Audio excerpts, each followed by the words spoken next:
j'espère que vous allez bien. Aujourd'hui on se retrouve pour un nouveau tutoriel de Crafty Friends Club, j'espère qu'il va vous plaire. Et oui, si tu viens d'arriver sur ma chaîne, tu te dis mais qu'est-ce que c'est que ça? C'est tout simplement une collaboration avec 5 autres créatrices et ensemble nous créons tous les 2 mois un tutoriel sur un thème bien précis. Nous avons également un compte Instagram, donc je vous invite à aller le découvrir si ça vous intéresse. De toute façon, tous les liens de leur chaîne YouTube, de leur compte Instagram et de notre compte Instagram seront bien évidemment répertoriés en description si ça t'intéresse. Donc le thème de ce mois-ci, c'est la rêverie, donc c'est un thème beaucoup plus large que le thème du mois précédent qui était les escargots.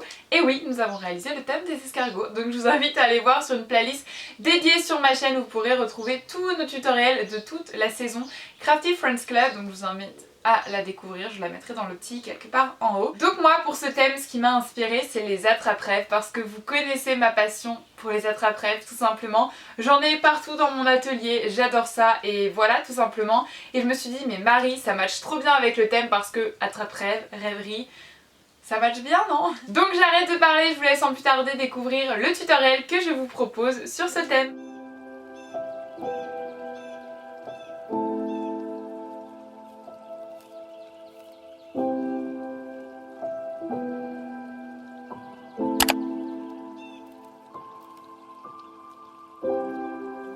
Donc pour le matériel, tout d'abord il faudra plusieurs couleurs de pâte polymère. Après les couleurs c'est à vous de choisir. En tout cas moi j'ai utilisé la couleur chair, la couleur vanille, la couleur bleue, la couleur mint, ma préférée, la couleur violette pastel, la couleur rose vintage, la couleur verte et la couleur caramel. Ensuite pour le matériel plus classique il vous faudra un rouleau, un pinceau, il faudra également une lame et un scalpel, une aiguille, un outil en silicone, un dotting tool, des bâtons d'esquimaux en bois, un emporte-pièce rond.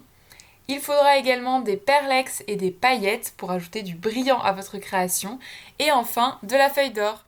Donc pour commencer, je viens prendre ma pâte chair et je vais l'aplatir entre 2 bâtons d'esquimaux. Cela va me permettre d'obtenir une plaque de même épaisseur et donc c'est vraiment super pratique. Ensuite, je viens prendre un emporte-pièce rond. Donc moi j'ai choisi la taille la plus grande et je viens tout simplement emporte-piécer ma pâte et enlever l'excédent. Et par la suite, pour adoucir les bords, je viens prendre un outil en silicone. C'est vraiment très pratique pour enlever le côté coupé net de votre scalpel ou l'emporte-pièce en l'occurrence. Et donc une fois que j'ai fait ma plaque de base, je vais tout simplement prendre du caramel et je vais réaliser un boudin assez fin. Voilà, vraiment le but c'est qu'il soit vraiment très fin parce qu'on va venir le tresser.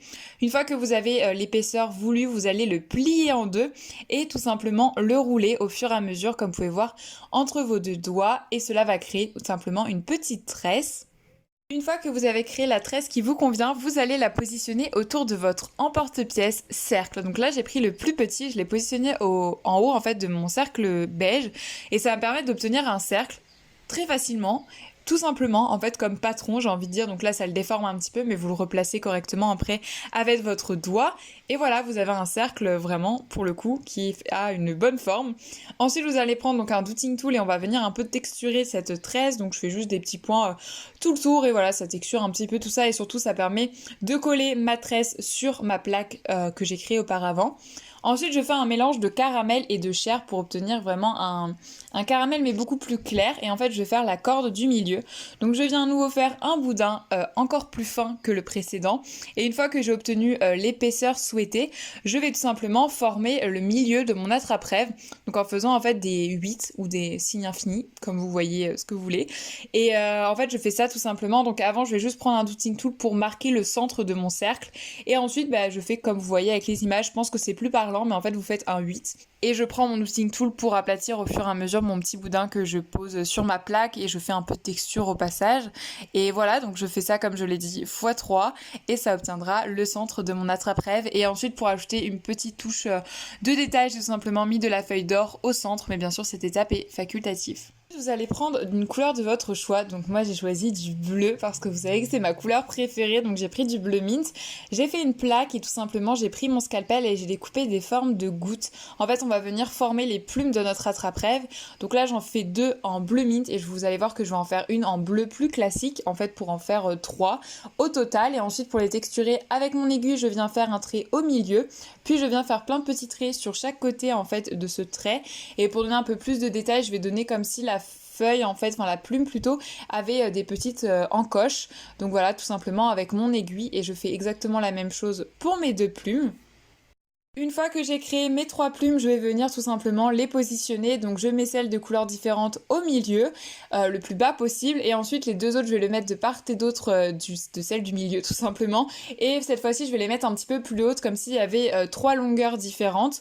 Voilà, pour donner un peu plus de relief. Donc je viens mettre ça tout simplement avec mes doigts et mon aiguille. J'appuie un petit peu pour être sûr que ça tienne bien. Et ensuite, pour relier le tout, je vais reprendre la couleur que j'ai formée avec le chair et le caramel. Je vais faire un boudin très fin et en fait, ça va me faire les morceaux de corde que je vais ensuite relier entre la plume et le centre de mon attrape-rêve. Donc je fais ça avec un scalpel. En fait, le tutoriel n'est pas très compliqué en soi, c'est juste que c'est des étapes assez minutieuses. Donc il faut juste faire très attention et prendre son temps et le résultat sera vraiment génial. Donc du coup ensuite j'ai fait des petites perles. Donc pour cela j'ai fait des petits boudins de plusieurs couleurs et avec mon Doodling Tool vous voyez que j'appuie dessus et ensuite je viens le positionner. Donc j'ai fait 3 perles au centre et ensuite j'en ai fait une de chaque côté pour les plumes mint, mais pareil vous allez voir avec les images, ça sera beaucoup plus parlant. Et ensuite pour créer les rubans, je vais aplatir une couleur de pâte. Donc là j'ai pris du rose quartz, enfin rose gold, quelque chose comme ça je crois. Et j'ai tout simplement coupé une languette en fait, enfin une petite bande en fait pour créer le ruban. Donc voilà, je coupe et j'enlève bien évidemment les excédents. Et une fois que j'ai le résultat qui me convient, je vais le positionner en fait entre mes deux plumes. Donc je vais faire 2 morceaux de ruban, voilà, et je l'aplatis avec mon scalpel. Cette fois-ci je la fais passer au-dessus du cercle de l'attrape-rêve pour donner comme un effet comme s'il était attaché en fait. Donc voilà, c'est juste une question de préférence, mais vous faites comme vous voulez. Et ensuite avec un Doodling Tool, je viens encore une fois donner un petit peu de texture à tout ça pour pas que ça fasse un effet trop plat. Et je fais la même chose d'une autre couleur pour le mettre de l'autre côté.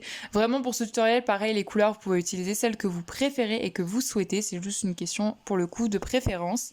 Et maintenant on va passer au côté perlex, paillettes, etc. Donc je viens commencer par mettre des perlex. En fait c'est des perfect pearls mais c'est la même chose, c'est juste la marque qui change.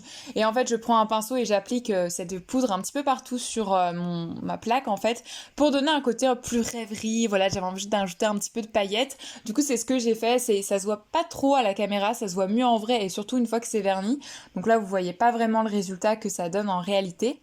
Et ensuite j'ai décidé de faire un côté un peu lunaire, alors ça je l'ai fait un peu au feeling finalement, c'était pas vraiment prévu, donc je vais faire une plaque de vanille et ensuite je vais mettre du perlex mais cette fois-ci or, que je viens mettre sur toute ma plaque et ensuite je vais découper donc les formes d'une étoile et la forme d'une lune que je vais positionner de part et d'autre de mon attrape-rêve. Voilà, ça rajoutait encore un côté à la rêverie, la nuit, etc. Donc ça rentrait bien dans le thème. Et la dernière étape, j'ai rajouté encore des paillettes bleues, voilà, c'est des petites paillettes comme ça que j'avais à la maison, donc j'ai décidé d'en rajouter un petit peu sur ma plaque et une fois que ceci est terminé, je vais mettre ma création au four à 110 degrés pendant 30 minutes. Et voilà, vous avez votre petit attrape-rêve qui est terminé et qui est vraiment très choupi, surtout qui peut être décliné à l'infini. Donc j'ai d'ailleurs très hâte de voir vos réalisations inspirées de ce tutoriel. N'hésitez pas à les poster sur Instagram et à me taguer pour que je puisse voir tout ça. Et voilà, ce tutoriel est terminé, j'espère qu'il vous aura plu. N'hésitez pas à me dire tout ça en commentaire, mais aussi à nous partager des idées de thèmes qui sera peut-être choisi pour les prochaines vidéos. Donc n'hésitez pas à nous écrire tout ça en commentaire. Je l'ai dit, n'hésitez pas à nous rejoindre sur notre compte Instagram Crafty Friends Club que je vous mettrai juste ici moi aussi dans la description. Maintenant tu peux directement aller découvrir les tutoriels des 5 autres créatrices que je vous mettrai bien évidemment comme je l'ai dit les liens en description et de toute façon il y a une playlist dédiée que je vous mettrai peut-être dans le petit, ça sera peut-être plus simple pour vous les retrouver. Et sur ce j'arrête de parler et je vous retrouve très bientôt dans une prochaine vidéo et d'ici là prenez soin de vous, bye. Et en plus si t'es resté jusqu'à la fin parce que tu es curieux ou curieuse, la semaine prochaine, il se pourrait que la vidéo soit une grosse annonce. Je dis ça, je dis rien. Sur ce, on se retrouve la semaine prochaine. Bye!